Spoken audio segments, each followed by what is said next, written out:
काका, हुआ है शहर, ले आए खाद बीज। हाँ भाई, लेके तो आया हूँ, पर क्या कहूँ, महंगाई इतनी हो गई है कि समझ में नहीं आता है कि खेती करे कैसे। फसल भी अच्छी नहीं होती है, ये दवाइयाँ नहीं डालूँ तो। कर्जा करके लाओ, कैसे भी लाओ, लाना तो पड़ेगा ही। और ये दवाई की दुकान का कर्जा तो ख़त्म होने का नाम नहीं लेता।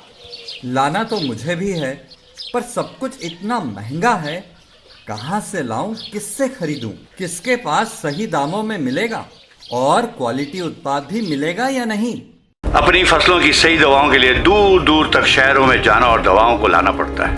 फसलों के लिए दवाएं सही है या नहीं, ये जानकारी भी नहीं होती। फसलों की कटाई पर सही दाम मिलेंगे या नहीं, इन तमाम मुश्किलों से दूर होने के लिए आइए खेती बाड़ी केंद्र। खेती बाड़ी केंद्र एक ऑनलाइन सेवा केंद्र है जिससे आप अपने मोबाइल के द्वारा जुड़ सकते हैं, जहां आपको अपनी खेती के लिए सही प्रकार की दवाएं मिलेंगी, वो भी होलसेल मूल्य पर।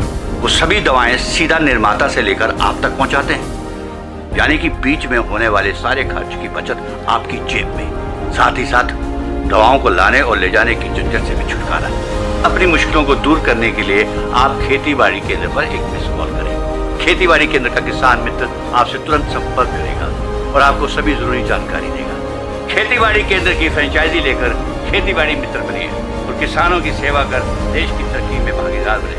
आज ही संपर्क करें नीचे दिए गए नंबर पर और खेती बाड़ी केंद्र से जुड़े। ये है खेती बाड़ी केंद्र ऐप। अच्छा, किसानों की सरदारी, उन्नत खेती बाड़ी।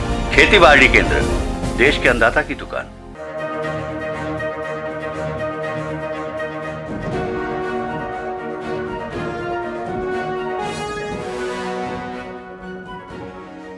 नमस्कार, स्वागत आप सभी का संसद टीवी में। मैं हूं अनुराग पुनेठ आपके साथ।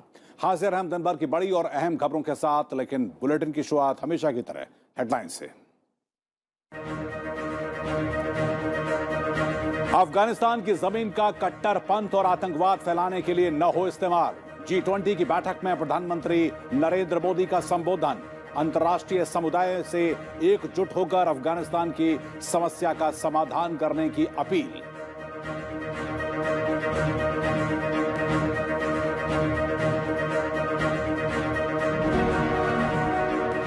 मानवाधिकारों के मुद्दे पर मनमानी व्याख्या लोकतंत्र के लिए खतरा। 28वें राष्ट्रीय मानवाधिकार आयोग की स्थापना दिवस समारोह में बोले प्रधानमंत्री नरेंद्र मोदी। कहा, मानवाधिकारों के नाम पर कुछ लोग खराब करते हैं देश की छवि।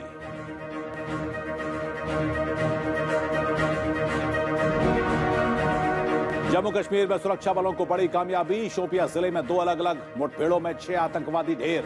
14 दिन की पुलिस रिमांड में भेजा गया दिल्ली से गिरफ्तार पाकिस्तानी आतंकी।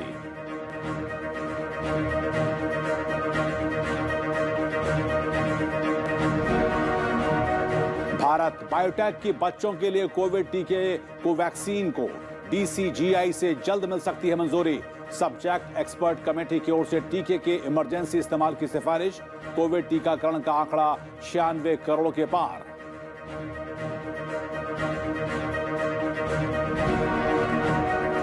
त्योहारों से पहले महंगाई के मोर्चे पर राहत। सितंबर में खुदरा महंगाई दर गिरकर हुई 4.45%। खाने पीने की चीजें हुई सस्ती। देश के औद्योगिक उत्पादन में अगस्त में 11.9% की वृद्धि।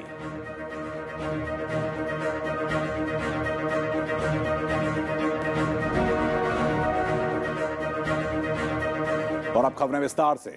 प्रधानमंत्री नरेंद्र मोदी ने आज अफगानिस्तान मामले पर G20 की बैठक को संबोधित करते हुए 2 टूक शब्दों में कहा कि अफगानिस्तान की धरती का इस्तेमाल आतंकवाद और कट्टरवाद फैलाने के लिए नहीं होना चाहिए।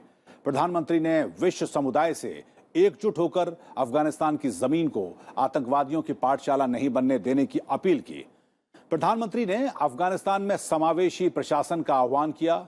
अफगानिस्तान पर G20 शिखर सम्मेलन के दौरान प्रधानमंत्री ने अंतर्राष्ट्रीय समुदाय से एकीकृत अंतर्राष्ट्रीय प्रतिक्रिया तैयार करने का आह्वान भी किया।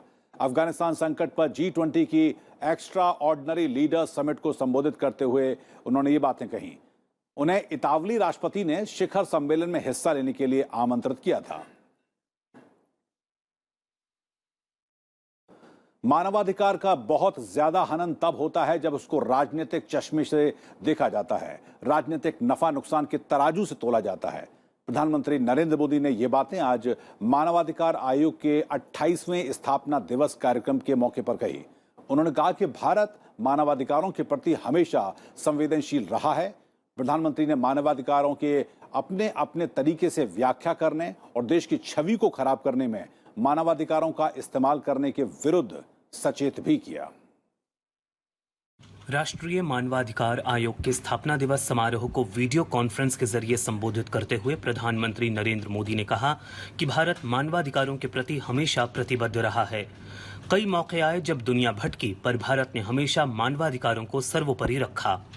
एक राष्ट्र के रूप में, एक समाज के रूप में अन्याय अत्याचार का प्रतिरोध किया। एक ऐसे समय में जब पूरी दुनिया विश्व युद्ध की हिंसा में झुलस रही थी, भारत ने पूरे विश्व को अधिकार और अहिंसा का मार्ग सुझाया। लेकिन भारत मानव अधिकारों के प्रति हमेशा प्रतिबद्ध रहा है, संवेदनशील रहा है। प्रधानमंत्री ने 3 तलाक, महिला सुरक्षा, कोरोना काल में प्रवासियों की मदद समेत तमाम मुद्दों पर अपनी बात रखी। दशकों से मुस्लिम महिलाएं 3 तलाक के खिलाफ कानून की मांग कर रही थी। हमने ट्रिपल तलाक के खिलाफ कानून बनाकर मुस्लिम महिलाओं को नया अधिकार दिया है। महिलाओं के साथ इनजस्टिस हो रहा था, आज महिलाओं के लिए काम के अनेक सेक्टर्स को खोला गया है। लेकिन भारत आज करियर वुमेन को 26 हफ्ते की पेड मैटरनिटी लीव दे रहा है। महिलाओं के साथ होने वाले अपराधों की जल्द से जल्द सुनवाई हो, इसके लिए देश भर में 650 से ज्यादा फास्ट ट्रैक कोर्ट्स बनाई गई है। इस मौके पर प्रधानमंत्री ने विपक्ष पर भी निशाना साधा। मानव अधिकार का बहुत ज्यादा हनन तब होता है जब उसे राजनीतिक रंग से देखा जाता है, राजनीतिक चश्मे से देखा जाता है, राजनीतिक नफा नुकसान के तराजू से तोला जाता है। इस तरह का सिलेक्टिव व्यवहार लोकतंत्र के लिए भी उतना ही नुकसानदायक है कि ऐसे ही सिलेक्टिव व्यवहार करते हुए कुछ लोग मानव अधिकारों के हनन के नाम पर देश की छवि को भी नुकसान पहुंचाने का प्रयास करते हैं। ऐसे लोगों से भी देश को सतर्क रहना है। मानवाधिकार संरक्षण कानून 1993 के तहत आयोग की स्थापना 12 अक्टूबर 1993 को मानवाधिकारों की रक्षा और उन्हें बढ़ावा देने के उद्देश्य से की गई थी।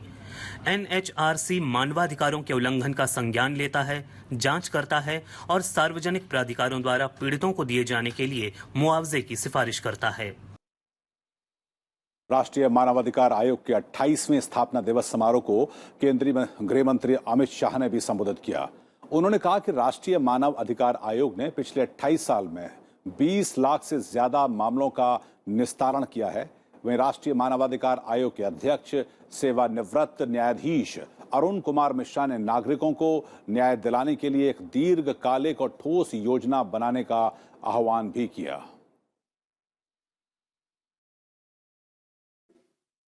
ह्यूमन राइट कमीशन ने 20 लाख से ज्यादा केसों का निस्तारण किया है और 205 करोड़ से ज्यादा रकम का मुआवजा जिनको भी अन्याय हुआ था उनको दिलाने का काम किया है। और एक प्रकार से नई जागृति, नई चेतना ह्यूमन राइट से संबंधित हर एक क्षेत्र के अंदर जगाने का काम ह्यूमन राइट कमीशन ने किया है। अतः हमारा यह दायित्व है कि भावी पीढ़ी के लिए हम इसे सुरक्षित बचाए रखें, अन्यथा आने वाली पीढ़ी हमें कभी माफ नहीं करेगी। प्रधानमंत्री नरेंद्र मोदी कल यानी कि 13 अक्टूबर को गति शक्ति योजना का शुभारंभ करेंगे। प्रधानमंत्री कल दिल्ली के प्रगति मैदान में नए प्रदर्शनी परिसर का भी उद्घाटन करेंगे। 100 लाख करोड़ रुपए की इस योजना को देश में रोजगार के मौकों को और बेहतर करने के लिए इस्तेमाल किया जाएगा। गतिशक्ति योजना का मकसद प्रमुख बुनियादी ढांचा परियोजनाओं में हितधारकों के लिए विभागीय रुकावटों को तोड़ने और समग्र योजना को संस्थागत बनाना है। सभी विभागों को अब एक केंद्रीकृत पोर्टल के माध्यम से एक दूसरे की परियोजनाओं की प्रगति की जानकारी होगी। ये मल्टी मॉडल कनेक्टिविटी लोगों, वस्तुओं, सेवाओं की आवाजाही के लिए एकीकृत और निर्बाध कनेक्टिविटी मुहैया कराएगा। पीएम गतिशक्ति रोजगार के अवसर पर भी पैदा होंगे और साथ ही ये लॉजिस्टिक लागत में कटौती करेगी। योजना से आपूर्ति श्रृंखला में सुधार आएगा और देसी वस्तुओं को विश्व स्तर पर प्रतिस्पर्धी बनाने में मदद मिलेगी। प्रधानमंत्री नरेंद्र मोदी ने इसी साल 15 अगस्त को अपने भाषण के दौरान इस योजना का ऐलान किया था। इस योजना के माध्यम से इंफ्रास्ट्रक्चर का सर्वांगीण विकास भी सुनिश्चित किया जा सकेगा।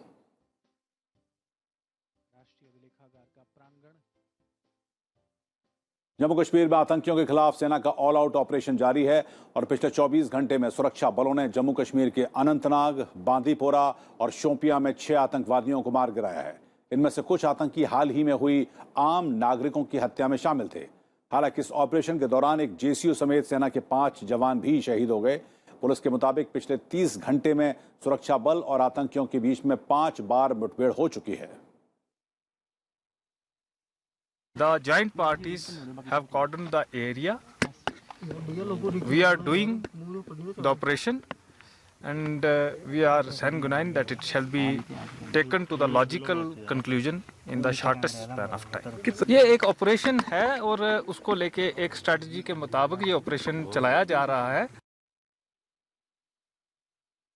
उधर दिल्ली के लक्ष्मी नगर इलाके से गिरफ्तार किए गए पाकिस्तानी आतंकवादी मोहम्मद अशरफ को दिल्ली के पटियाला हाउस कोर्ट में 14 दिन की पुलिस रिमांड पर भेज दिया गया। अशरफ दिल्ली और उसके आसपास अपनी आतंकी साजिश को अंजाम देने की योजना बना रहा था। पुलिस के मुताबिक आतंकवादी पाकिस्तानी नागरिक है जो कि दिल्ली में फर्जी पहचान के साथ रह रहा था। त्योहारों को देखते हुए दिल्ली पुलिस ने पूरे शहर में आतंकवाद विरोधी अलर्ट जारी किया है। एक पाकिस्तानी नेशनल को कल स्पेशल सेल की एक टीम ने अरेस्ट किया है। इस टीम को सुपरवाइज ललित नेगी और हृदय भूषण एसीपीज कर रहे थे। ये पाकिस्तानी नेशनल पिछले एक डिकेड से ऊपर से इंडिया में रह रहा था और इंडियन आइडेंटिटी एक्वायर की हुई थी। इसके इंस्टेंस पे AK-47 मैगजीन्स, पिस्टल्स 2 और कार्ट्रिजेस और एक ग्रेनेड रिकवर किया गया है। भारत बायोटेक की बच्चों के लिए कोविड रोधी टीके कोवैक्सीन को इमरजेंसी इस्तेमाल के लिए जल्द मंजूरी मिलने की उम्मीद है। कोविड वैक्सीन पर सब्जेक्ट एक्सपर्ट कमेटी ने 2 से लेकर 18 साल के बच्चों के लिए भारत बायोटेक की वैक्सीन इस्तेमाल करने के लिए drugs controller general of India को सिफारिश दी है। सब्जेक्ट एक्सपर्ट कमेटी ने विस्तृत विचार विमर्श के बाद इमरजेंसी स्थिति में प्रतिबंधित इस्तेमाल के लिए 2 से 18 आयु वर्ग के लिए वैक्सीन को मंजूरी देने की सिफारिश की है। कमेटी ने अपनी यह सिफारिश DCGI को भेज दी है। कोवैक्सीन बनाने वाली हैदराबाद की कंपनी भारत बायोटेक ने 2 से 18 साल तक के बच्चों को वैक्सीन लगाए जाने से जुड़े फेज 2 और फेज 3 के ट्रायल के आंकड़े इस महीने की शुरुआत में ही सेंट्रल ड्रग्स स्टैंडर्ड कंट्रोल को सौंप दिए थे। इसमें DCGI का भी अप्रूवल मिला नहीं है। अभी तो ये सब प्रोसीजर चल रही है। मुझे लगता है कुछ काम अभी चल रहे हैं और हम उसमें इंटरवेन नहीं करते हैं। तो ये एक्सपर्ट के साथ DCGI वो निर्णय करके चर्चा करके आगे बात बढ़ेगी। राष्ट्रीय कोविड टीकाकरण अभियान ने अब 96 करोड़ से का आंकड़ा पार कर लिया है। स्वास्थ्य मंत्रालय ने कहा कि कल 65,86,000 से ज्यादा टीके लगाए गए। स्वास्थ्य मंत्री मनसुख मांडविया ने कहा कि भारत जल्द ही 100 करोड़ टीकाकरण के लक्ष्य को हासिल कर लेगा। कोविड की स्थिति की बात किया जाए तो पिछले 24 घंटे में 26,000 से ज्यादा मरीज ठीक हुए हैं और वर्तमान में स्वस्थ होने की दर जो लगातार बढ़ रही है अब 98.04% हो गई है। पिछले 24 घंटे में 14,000 से अधिक नए मामले भी सामने आए हैं।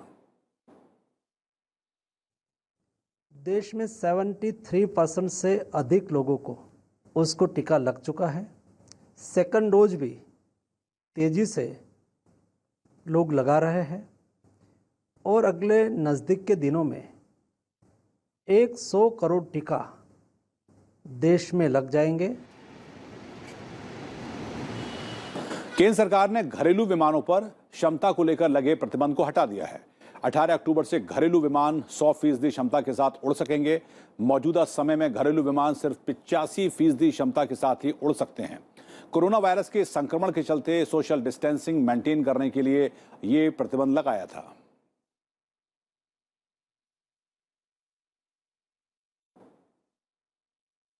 उन्नीस बैच के रिटायर्ड आईएएस अधिकारी अमित खरे को प्रधानमंत्री नरेंद्र मोदी का सलाहकार नियुक्त किया गया है। वो 30 सितंबर को उच्च शिक्षा सचिव के पद से सेवानिवृत्त हुए थे।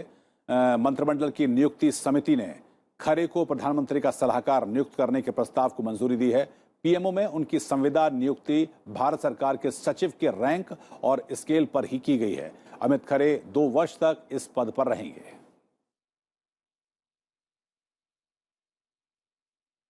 और वक्त तो चला है राज्यों से जुड़ी हुई अहम खबरों को जानने का।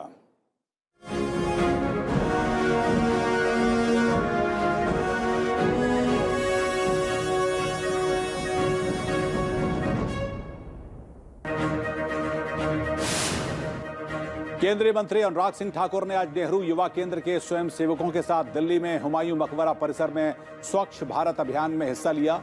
युवा मामले और खेल मंत्रालय आजादी के अमृत महोत्सव के तहत प्लास्टिक कचरा इकट्ठा करके नष्ट करने के लिए महीने भर का स्वच्छता अभियान चला रहा है।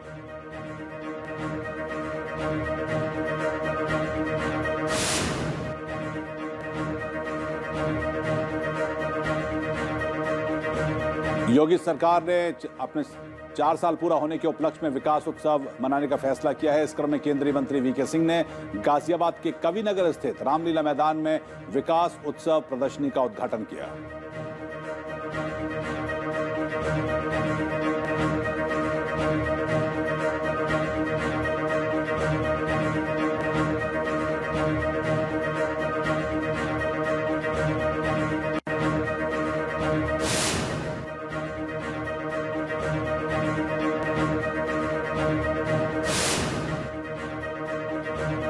त्रिपुरा के मुख्यमंत्री बिप्लब कुमार देव ने अगरतला के साल बागान इलाके में ऑक्सीजन पार्क का उद्घाटन किया। इस मौके पर उन्होंने कहा कि राज्य के हर कोने में पर्याप्त ऑक्सीजन सुनिश्चित करने के लिए कई योजनाएं लागू की गई हैं।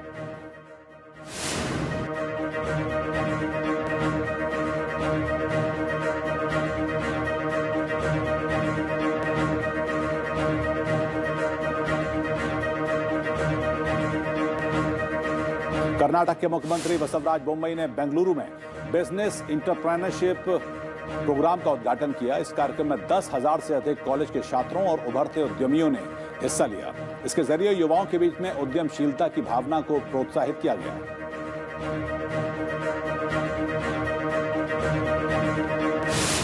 मणिपुर के मुख्यमंत्री एन बीरेन सिंह ने इम्फाल में 15 कोविड टीकाकरण एक्सप्रेस का शुभारंभ किया और कहा कि सरकार सभी पात्र व्यक्तियों को जल्द से जल्द टीका लगाने के लिए प्रतिबद्ध है। ये वैन घर घर जाकर लोगों का टीकाकरण करेगी।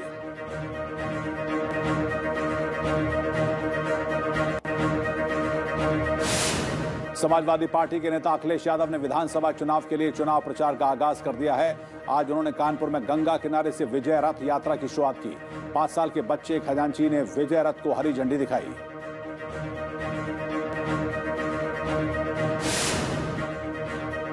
दिल्ली पुलिस कमिश्नर के रूप में राकेश अस्थाना की नियुक्ति को चुनौती देने वाली अर्जी को दिल्ली हाईकोर्ट ने खारिज कर दिया है। याचिका में राकेश अस्थाना की बतौर दिल्ली पुलिस कमिश्नर नियुक्ति और उनकी नौकरी में 1 साल के सेवा विस्तार को चुनौती दी गई थी।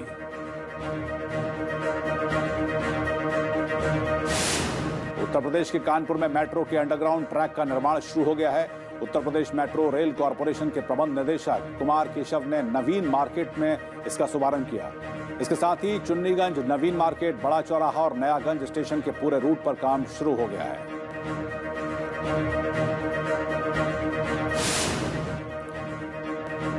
कर्नाटक की राजधानी बेंगलुरु में भारी बारिश से जहां पर सड़कें जलमग्न हो गई हैं, वहीं केपेगौड़ा इंटरनेशनल एयरपोर्ट में पानी भर गया है, जिससे कि यात्रियों को परेशानी का सामना करना पड़ा। टर्मिनल की ओर से जाने वाली कई टैक्सियां बारिश के पानी में फंस गईं। महासप्तमी के साथ ही मां दुर्गा के पट खुल गए हैं। पूजा पंडालों में भक्त मां के दर्शन और पूजा करने के लिए पहुंचने लगे हैं। हालांकि कोरोना को लेकर बचाव और एहतियात भी बरती जा रही है।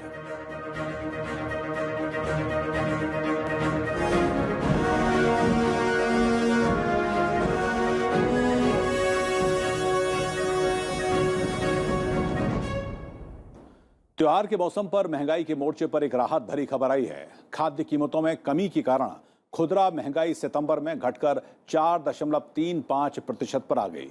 उपभोक्ता मूल्य सूचकांक आधारित महंगाई दर अगस्त में 5.30% और पिछले साल सितंबर में 7.27% थी। खुदरा महंगाई दर में कमी की सबसे बड़ी वजह है खाने पीने की चीजों के दाम में कमी, और इस बार मॉनेटरी पॉलिसी की समीक्षा में भी फोकस महंगाई कम करने पर था। देश के औद्योगिक उत्पादन में अगस्त में 11.9% की वृद्धि भी हुई है।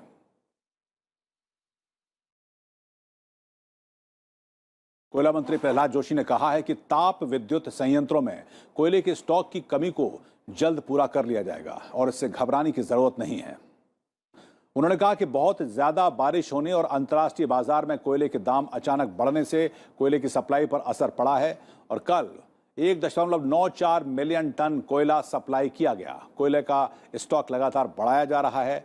आत्मनिर्भर भारत बनाने और कोयला आयात में कमी लाने के लिए कोयला मंत्रालय ने कोयला खदानों की नीलामी का तीसरा दौर शुरू कर दिया है और इसका मकसद कोयला खनन के माध्यम से राष्ट्र की ऊर्जा सुरक्षा को पूरा करने का लक्ष्य है।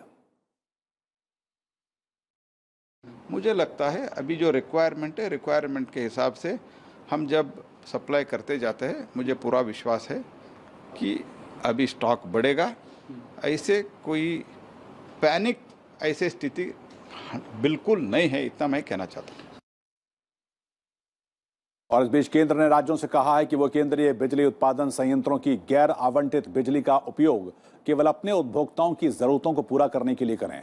कुछ राज्य उपभोक्ताओं की जरूरत के अनुरूप बिजली की आपूर्ति नहीं कर रहे हैं और वे उच्च दामों पर बिजली दूसरे राज्यों को भी बेच रहे हैं।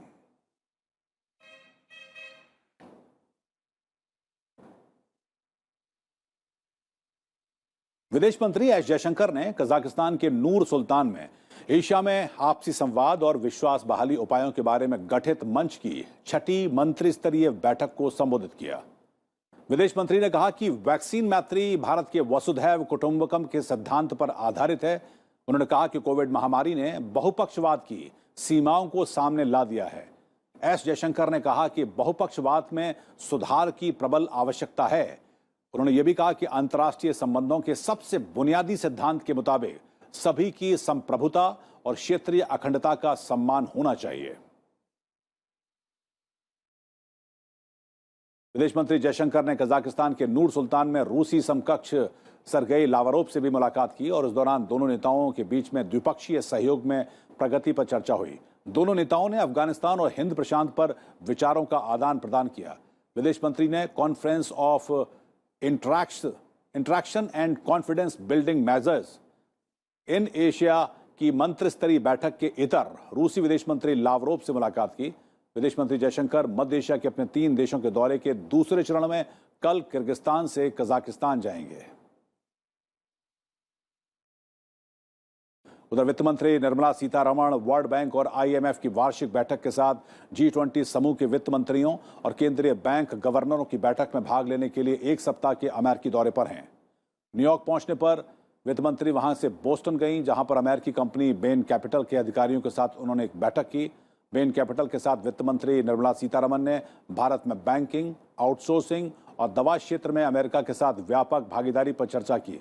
वित्त मंत्री निर्मला सीतारमण से मुलाकात के बाद भारतीय कंपनियों में करीब $5 अरब का निवेश करने वाली बेन कैपिटल के शीर्ष अधिकारियों ने कहा कि अगला दशक अमेरिका और भारत दोनों के लिए वैश्विक आधार पर कारोबारों के निर्माण के लिए मिलकर काम करने के लिहाज से बहुत महत्वपूर्ण है।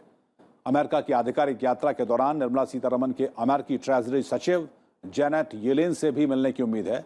अमेरिका की इस यात्रा के दौरान वित्त मंत्री बड़े पेंशन फंड और प्राइवेट इक्विटी प्लेयर्स को संबोधित करेंगी और उन्हें भारत के विकास में हिस्सा लेने के लिए आमंत्रित करेंगी।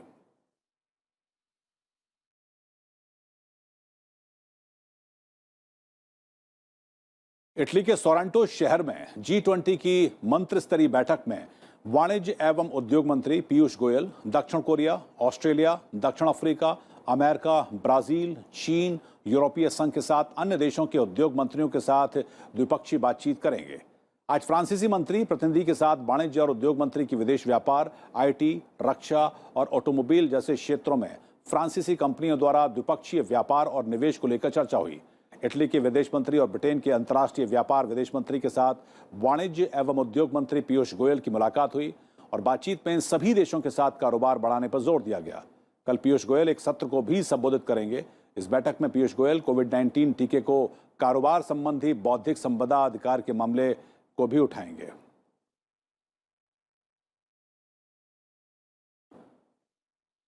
भारतीय सेना के प्रमुख जनरल एम नरवणे श्रीलंका के दौरे पर हैं और इस दौरान वो श्रीलंका के शीर्ष असैन्य और सैन्य अधिकारियों से मुलाकात करेंगे। साथ ही द्विपक्षीय रक्षा सहयोग को और बढ़ाने के तरीकों पर चर्चा करेंगे।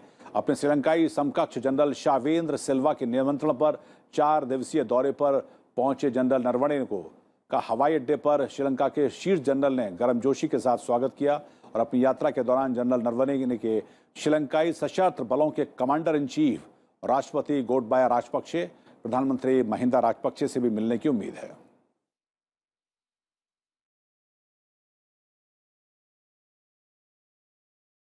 उपराष्ट्रपति एम वेंकैया नायडू ने महान समाजवादी और स्वतंत्रता सेनानी डॉक्टर राम मनोहर लोहिया की पुण्यतिथि पर उनको श्रद्धांजलि अर्पित की। उपराष्ट्रपति ने कहा कि डॉक्टर लोहिया देश की एकता और अखंडता के लिए समर्पित राष्ट्रवादी थे और उनके विचार और उनका जीवन एक ऐसे समाज की स्थापना के लिए प्रेरित करता रहेगा जो सभी प्रकार की असमानताओं से मुक्त हो। लोकसभा अध्यक्ष ओम बिरला ने भी डॉक्टर लोहिया को श्रद्धांजलि देते हुए कहा कि समाजवाद के प्रबल पक्षधर डॉक्टर लोहिया जी के प्रत्येक कार्य का एकमात्र उद्देश्य जनमंगल के लक्ष्य की प्राप्ति रहा है और उनके विचार और चिंतन आज भी प्रासंगिक हैं।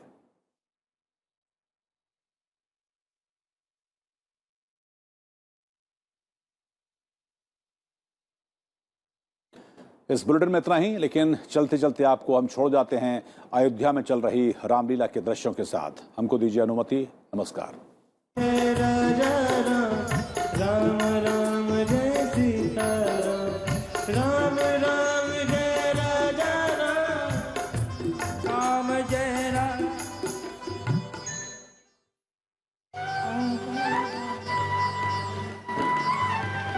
लक्ष्मण जी भैया। जाओ। हे हनुमान जी, प्रभु आप भी जाओ और सुग्रीव जी का राज्य अभिषेक करके आओ। जो आज्ञा, जैसी आपकी आज्ञा भैया। जाओ सुग्रीव। रघुपति